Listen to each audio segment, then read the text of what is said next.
Europe Soir, TV Média. TV Média avec Eva Rock. Bonsoir Eva. Bonsoir Nicolas, bonsoir à tous. Et on parle ce soir d'un phénomène inquiétant pour ceux qui sont concernés, pour les industriels, c'est le piratage des films et des séries. Les derniers chiffres qui ont été dévoilés ce matin sont assez effarants. Oui, c'est un problème qui n'est pas de votre fait, j'en suis sûre Nicolas, parce que vous m'avez avoué que vous ne saviez même pas comment faire pour pirater une fiction. Vous m'expliquerez. Eh bien, attendez, c'est qu'en lisant les échos de ce matin, vous pourriez avoir un début de réponse, parce que nos confrères publient en effet la liste des 10 sites pirates les plus consultés et reviennent en fait surtout sur cette étude avec un premier chiffre étonnant, le piratage audiovisuel, je dis bien audiovisuel, je ne parle pas de musique, mais que de films et de fiction, représente un manque à gagner de 1,4 milliard par an, l'équivalent de près de 40 ans de Plus belle la vie. Oui, c'est une image. C'est une image. Alors, est-ce qu'on sait combien il y a de pirates en France ? On estime qu'ils sont 13 millions, ça représente un internaute sur 3. Des pirates qui consomment au total 2,5 milliards de films et de séries. Alors, les chiffres ont explosé notamment sur les mobiles et les tablettes. Alors, dans le détail, ce sont les DVD et les séries qui sont les produits les plus piratés, bien plus que le cinéma.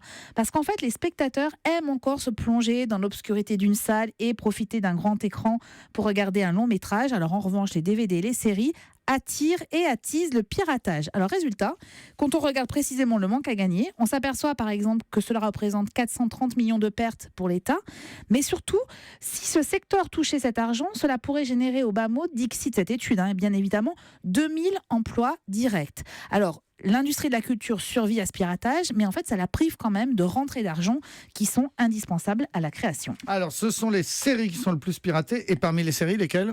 Alors, il y a un palmarès qui est publié chaque année, et c'est toujours Game of Thrones qui est en tête de ce classement. Les chiffres ne sont pas officiels, mais on parle de plus de 14 millions de téléchargements illégaux.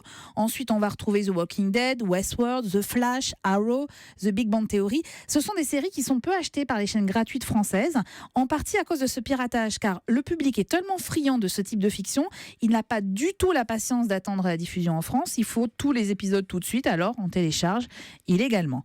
Quant aux solutions pour mettre à mal ce système, elles sont rares. À l'initiative du ministère de la Culture, les gros annonceurs ont accepté de retirer leur publicité des sites de piratage, c'est une première chose.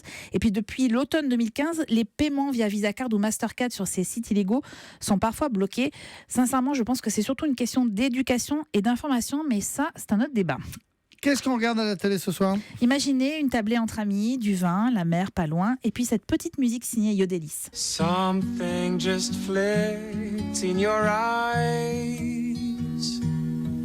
There's a crack in your gaze, like those broken days. Et oui, M6 rediffuse à 21h Les Petits Mouchoirs, le film de Guillaume Canet. Vous avez la larme à l'œil, rien que d'en parler. Avec les amis de Guillaume Canet. Alors, distribution remarquable, Gilles Lelouch, Marion Cotillard, François Cluzet, Laurent Lafitte, Jean Dujardin, pour un film sur l'amitié, des copains qui ont pris l'habitude de se retrouver chaque été au Cap Ferré.